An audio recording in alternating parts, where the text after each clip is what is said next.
Hey, what's up everyone? Welcome back to Babylon Talmud. Today we're studying Daf 34, Daf Lamed Daled of Masechta Yoma. The first part of the Daf, we kind of continue and also wrap up the, what we started with yesterday, which is Abaye, Mesader, Maroch, Mishmei Gemara, Libeda B'Shol, going through the order of the offering of the Korban Tamid Shel Shachar up until the Tamid Shel Ben Arbaim as well. And then we continue on from discussing the Mishnah from Daf, Daf Lamed Amud Beis? I can't even remember where this Mishnah was. Somewhere. Lamed Aleph Amud Beis. It's like a little technical. A lot of technical kind of stuff today. And then we get to a new Mishnah where we transition to the Kohen Gadol starting to do the Avodah of Yom Kippur. So let us begin at Daf Lamed Gimel Amud Beis. 2, 4, 6 lines from the bottom. Vatava shtei neiros kodemes liktoris. So the Hatava shtei neiros, cleaning out the final 2 of the candles of the menorah, really like the cups that the oil and the wicks were in for the menorah. So that comes before the Ketoris, of course, right? This is Libeda B'Shol, that Abaye is explaining the order of the Korban Tamid and the Korbanis based on Abashol, who says that you would do the Atov, right? You would clean out all 7 candles before you burn the Ketoris. So we see over here about Tov shtei neiros kodemes l'Ketoris, that cleaning out the final 2 candles from the menorah was before the Ketoris, preceded the Ketoris. As the pasuk says, that he will clean out the candles from the menorah, and then it says yaktirena, right? It says baboker be'tivos haneros yaktirena, that when he cleans out the menorah, that's when he will offer the Ketoris. So first we mentioned the menorah, then we mentioned the Ketoris. So first do the Hatavas haneros, and afterwards you do the Ketoris. Ketoris leivarim, and then the offering of the Ketoris precedes the burning of the parts of the animal on the Mizbeach. The Tanya, as we learn in the Brisa, Yukdam davar shenemar bo baboker, the davar shelo nemar bo ela boker echad b'vad. Okay? That the Ketoris precedes the limbs of the Korban Tamid, because by the Ketoris it says baboker, twice baboker, which means earlier in the morning, whereas by the Korban Tamid it says baboker once. And Rashi points out, sure, there's the whole thing with the baboker from the bazichin being applied to the baboker of the Korban Tamid, but that's specifically by the dam, which is where the kapara is dependent on, not necessarily the limbs of the animal. So therefore, the Ketoris precedes putting the parts of the animal on the Mizbeach, because by the Ketoris it says baboker twice, whereas by the Korban Tamid it says it once. Veivarim the mincha, the pieces of the animal precede the flour offering that is offered together with the Korban Tamid. The Tanya is learned in the Brisa eventually. Tamid Shel Shachar. How do we know that no offerings should come before the Korban Tamid Shel Shachar? And therefore, if we're going to have this flour offering that we bring together with, right, these libations, these flour libations that we bring together with the Korban Tamid Shel Shachar, that we should first burn the Korban Tamid Shel Shachar and then only afterwards do the flour libations that come along with it. Well, that the pasuk says, and you will put on the fire on the Mizbeach ha'ola, the ola, v'amarava ha'ola, ola rishona. When it doesn't just say v'arach aleh ola, it doesn't say that on the Mizbeach you'll put olas and shlamim and all sorts of stuff. It says ha'ola, the ola. Which ola are we talking about? We're talking about the Korban Tamid Shel Shachar. That first do the Korban Tamid Shel Shachar, and then afterwards you can, and then afterwards do all the other korbanos. So therefore we burn the parts of the animal, and afterwards we offer the flour libations with it. Mincha lachavitin, the flour libations of the Korban Tamid Shel Shachar precede the chavitin, the flour offering that comes from the Kohen Gadol every day.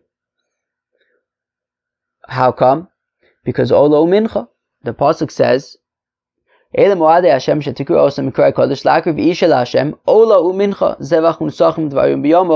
juxtapose Ola and Mincha in that pasuk. So we see that first that we do the korban Ola, i.e. the Talmud Shel Shachar. Then immediately afterwards we do the Mincha libation, the flour libation that comes with it. And then afterwards then we move on and we do the Chavitin. Fine. So how do we know that the next thing that we'll do is the Chavitin and that precedes the wine libations? Well, because once already we're dealing with flour offerings, right? Like the Minchas Nesachim for the Talmud Shel Shachar. So then we do the Chavitim, which is also flour. Okay. Nesachim and Musafin. How do we know that the wine libations precede the Korban Musaf, if it's Shabbos? Zevach Nesachim.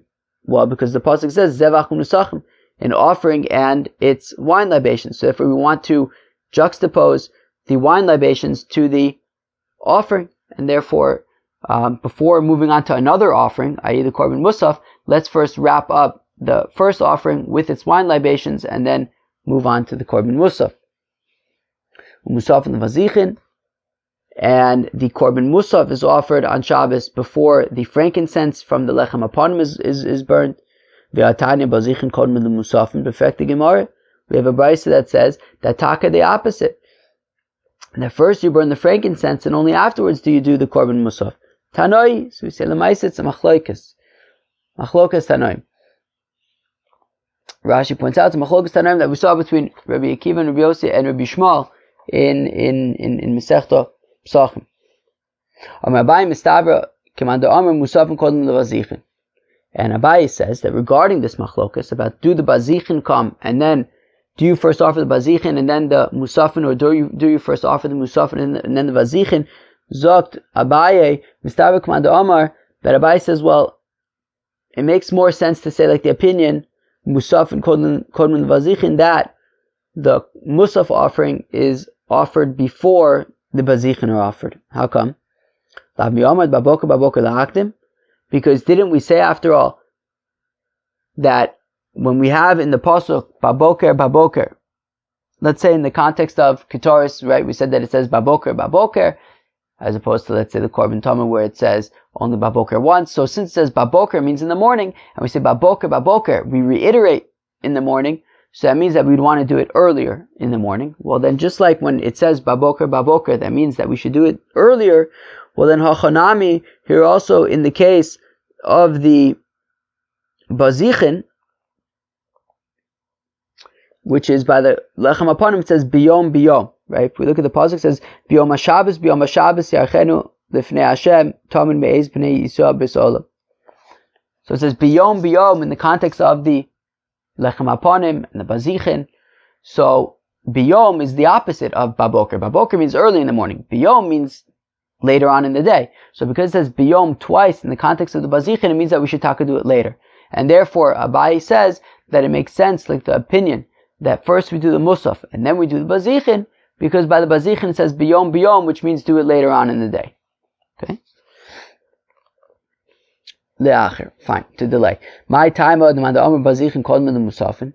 What is the rationale? What's the reason for the opinion that the bazichin, that the burning of the frankincense from the lechem aponim should be done before the musaf? Gomer chuka mechavitin.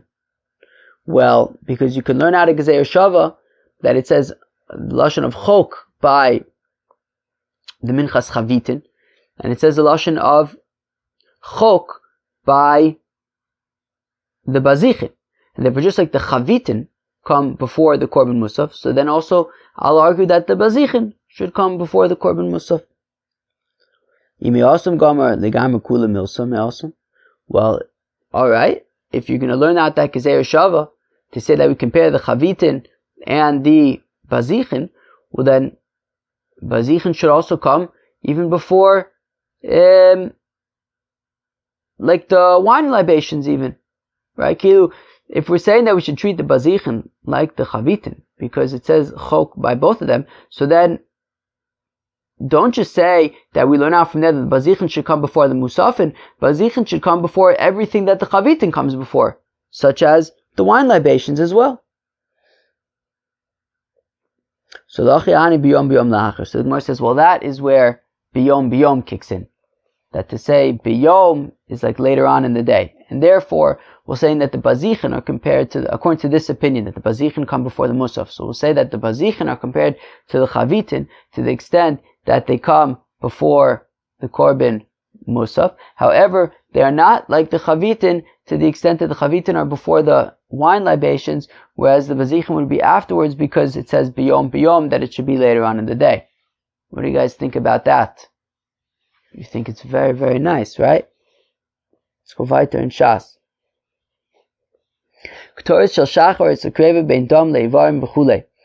So the incense of the morning was offered between the blood of the korban tamid and placing the limbs of the korban tamid on the mizbeach. So now, frek the Gemara money.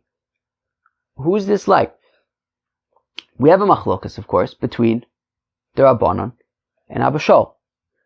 According to the Rabbanon, when do you offer the Ketores? According to the Rabbanon, you offer the Ketores in the middle of the Hatavas Haneris, right? And according to the Rabbanon, you do the shchita and the zrika of the korban tamid shel shachar, and then you do the Hatavas Chomish Neris, then you offer the Ketores, and then you do the Hatavas Shtei Neris. Which means that really, if we want to be meduyak, so then it means that the Ketores is therefore between the Hatavas Chomish Neris and the Hatavas Shtei Neris. The Gemara is really only taking into account the Hatavas Shtei Neris because that's where you complete the Hatavas Haneris. So what the Gemara is about to say is that according to the rabbis, the Ketores is offered between the Zrikas Adam, which happens before any of the Hatavas Haneris starts, and the Hatavas Haneris, Kilu Hatavas Shtei Neris, which is the completion of the Hatavas Haneris. Okay. Now, according to Abba Shaul, when does the Ketores happen? The Ketores only happens after the Hatavas Haneris completely. Right? According to Abba Shaul, you do the Hatavas Chomish Neris, and then you do the Zrikas Dam of the Korban Tamid Shel Shachar, and then you do the Hatavas Shtei Neris, and only then do you do the Ketores, and then afterwards comes the Eivarim. Snafrek, the Gemara, money. Who is this like? When we say that the Ketores was offered between the blood and the limbs, who is that like? It's like neither one. Irabonon, ben dam l'neris mi baile. If it's according to the rabbis, the Ketores is being offered between the dam, between throwing the blood of the korban tamid on the mizbeach, and then we start the Hatavas Neris, but we don't take that into account because we don't complete it yet. And then we do the Ketores, and then we do the Hatavas Shtei Neris, which is the completion of the Hatavas Neris. So according to the rabbis, the Ketores is being offered between the throwing of the blood of the Korban Tamid Shel Shachar and the Mizbeach and the Hatavas Neris. So Ben Dam L'Neris, whereas over here we're saying it's Ben Dam Le'Ivarim. Abba Shaul, and if it's Abba Shaul, Ben Neris Le'Ivarim Mi Baile. So then it's taka between the Neris, because according to Abba Shaul, you do the Hatavas, all the Neris, and then you do the Ketores, and then you do the Eivarim, no. According to Abba Shaul, you do according to Abba Shaul, you do that. I don't know what I just said, but according to Abba Shaul, it would be the Hatavas Chomish Neris, and then it would be the Zrikas Adam, and then it would be the Hatavas Shtei Neris, and then it would be the Ketores, and then it would be the Eivarim. So basically, the Ketores would be between the Hatavas Haneris and the Eivarim, not between the Dam and the Eivarim. So it's like neither the rabbis nor Abba Shaul, because according to the rabbis, it would be between the blood and the Neris, not between the blood and the Eivarim, and according to Abba Shaul, it would be between the Neris and the Eivarim, not between the blood in the Eivarim. So, what do you guys think? So, and for the Gemara, right, so let's read the question again. So, money, who is it like? Irabanan, if it's the rabbis, bein dam l'neris mi baile, it should be between the blood and the candles, not between the blood and the Eivarim. Abashol bein neris le'Eivarim mi baile, and if it's Abashol, it should be between the candles and the limbs, not between the blood and the limbs. So, the olam rabbanani v'sidra lo kamaris. The Gemara answers, really, it's the rabbi's opinion. But they weren't being so specific. We're not like going through the order of what happened when. So we weren't being extremely specific, and according to the rabbis, the Ketores is technically between the blood and the limbs. Meaning it goes, according to the rabbis, it goes, you offer the blood of the korban tamid, and then the chamish neris, and then the Ketores, and then the shtei neris, and then the Evarim. So Lemaisa, the Ketores is somewhere in between there, between the blood and the Evarim, so sounds good to us. Let's go weiter in Shas. And the mincha and the Ketores in the afternoon was offered between the Evarim, between the putting the limbs of the korban tamid shel ben arbaim on the mizbeach, and the nisachim. The nisachim here is referring to the korban mincha, the minchas nisachim, the flour offering. So in the afternoon, the Ketores was offered between the limbs of the animal and the flour offering. Now in the morning, it went Ketores and then the limbs of the animal and then the flour offering, whereas we're saying in the afternoon it goes limbs of the animal, incense, and then flour offering. Now, how do we know this? Says Rabbi Yochanan that the pasuk says, "Kiminchas haboker uchnisko taaseh," that you should do the korban tamid shel ben arbaim just like the mincha of the morning and its libations. Minchas haboker Ketores kodemus nesachim. Just like in the morning, the incense comes before the mincha. It also comes before the evarim, but just like in the morning, the mincha comes before the Ketores comes before the korban mincha, the minchas nesachim. Afkan, so also in the afternoon, Ketores kodemus nesachim, the incense is burned before the minchas nesachim, for the flour offering that's offered with the korban tamid shel ben arbaim. Imay lahalan Ketores kodemus levarim, Afkan Ketores kodemus levarim, perfect the Gemara, as I mentioned a minute ago, that in the morning the Ketores actually not only does it precede the minchas nesachim, it also precedes the evarim, putting the limbs of the animal on the mizbeach. So why don't we say that in the afternoon the Ketores comes not just before the minchas nesachim, but also before the evarim. So miksiv ke'evri aboker, ke'minchas aboker, ksiv ke'minchas aboker, v'lo ke'evri aboker. To which the Gemara says, well, it doesn't say that the Ketores is like the limbs of the morning. It says it's like the mincha of the morning. So just like the Ketores is before the mincha in the morning, so it's also before, meaning the minchas nesachim in the morning, so it's also before the minchas nesachim in the afternoon. But we're not really taking into account how it fits in terms of the evarim. Evarim is a different story. In the morning it goes Ketores, evarim, mincha. In the afternoon it goes evarim, Ketores, mincha. What we're really interested about over here is the mincha, that right, minchas haboker, and just like the Ketores comes before the mincha in the morning, it comes before the mincha in the afternoon, and that's what we're interested in. Tanu Rabbanan, the rabbis taught v'nizkar v'yisayin, that it says, so it's going to be machlokas between the Tanakam and Rebbe about is this pasuk talking about the korban tamid shel shachar or the korban tamid shel ben arbaim. But according to the Tanakama, this pasuk is referring to the korban tamid shel ben arbaim. So v'nizkar v'yisayin, and it says that the wine libations of the korban tamid shel ben arbaim is a quarter of a hin. Yoma shel shachris mishel arvis, and we'll learn out the morning from the afternoon. That just like in the afternoon, it's a revi'as ahin of wine libations, so also in the morning. Rebbe Omer says, Rebbe, Arvis Mishal Shachris, that this pasuk is actually talking about the morning. And that we're saying that in the morning there is a wine libation, and therefore, and we learn out the afternoon from the morning, that just like in the morning there's wine libations, so in the afternoon there's wine libations. Now the Gemara says, wait, I understand the Rabbana, the opinion of the rabbis. This pasuk of v'niskor v'yisayin lakeves ha'echad v'kodeshasech nesach sheicha la'Hashem, that pasuk, the Gemara is assuming is in the context of the korban tamid shel ben arbaim. Now, the truth is that it's not super clear if it's by the korban tamid shel shachar or the korban tamid shel ben arbaim. But the Gemara is assuming, and that's where there's machlokas, but the Gemara is assuming that it makes sense to say that this pasuk is takat by the korbanot shel bein arbaim. So the Gemara says, look, b'shalom l'rabbanan, I get the rabbi's opinion. B'talmud shel bein arbaim ksiv. This pasuk is written in the context of Talmud shel bein arbaim. Eli Rebbe my time. Why does Rebbe say that it's talking about korbanot shel shachar? Rabbi Bar Ula Amakra la keves o echad ezu keves shenemer bo echad avi Yoma zeh Talmud shel shachar. So Rabbi Bar Ula explains Rebbe as saying, look, what does it say? It says, V'niskor v'yisa in la keves o echad. It doesn't say if it's the morning, one, or the afternoon. The only description it gives is la keves o echad, to the one sheep.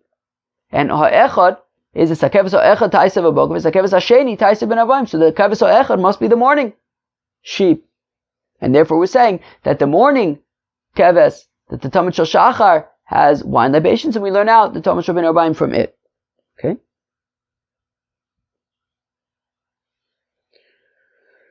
Rabbanan my echad, what do the rabbis do with echad? Miyuchad shebeidro. They learn from there that it has to be a very special lamb, a geshmaka lamb. The Rebbe Rebbe says, I know that it has to be a very good lamb from umivchar nidarecha. What does the pasuk say? Vayamakom asher yivchar Hashem elokechem bo l'shakin shmosham shomotaviu es asher anochim mitzav eschem olosechem v'zivchechem ma'isosechem v'sumasiyetchem v'chom mivchar nidrechem asher tidru LaHashem, and the best of your offerings that you will donate to God. So, according to Rebbe, that's how I know that you need awesome lambs. Whereas the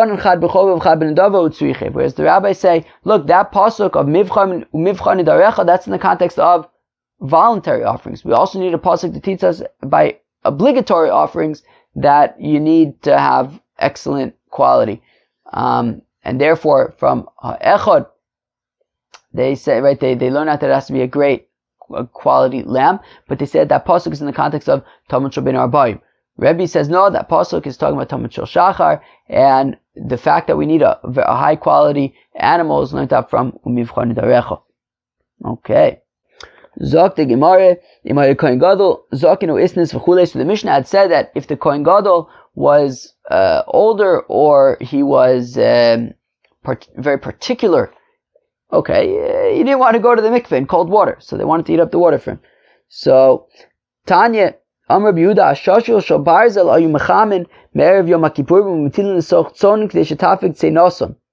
You hear that? Let's read it again. Ashashul Shal Barzel, metal rods, iron rods, Ayu Mechamin Me'erev Yom HaKippur, they would heat up from Erev Yom Kippur, so that they would be hot. V'Metilin L'Soch Tzon, and then on Yom Kippur, they would take these hot rods and they would chuck them into the cold mikvah K'dei Shetapik Tzinasan, so that the cold mikvah will warm up a little bit. But isn't that going to make the iron stronger? What's the word for that? Making iron strong.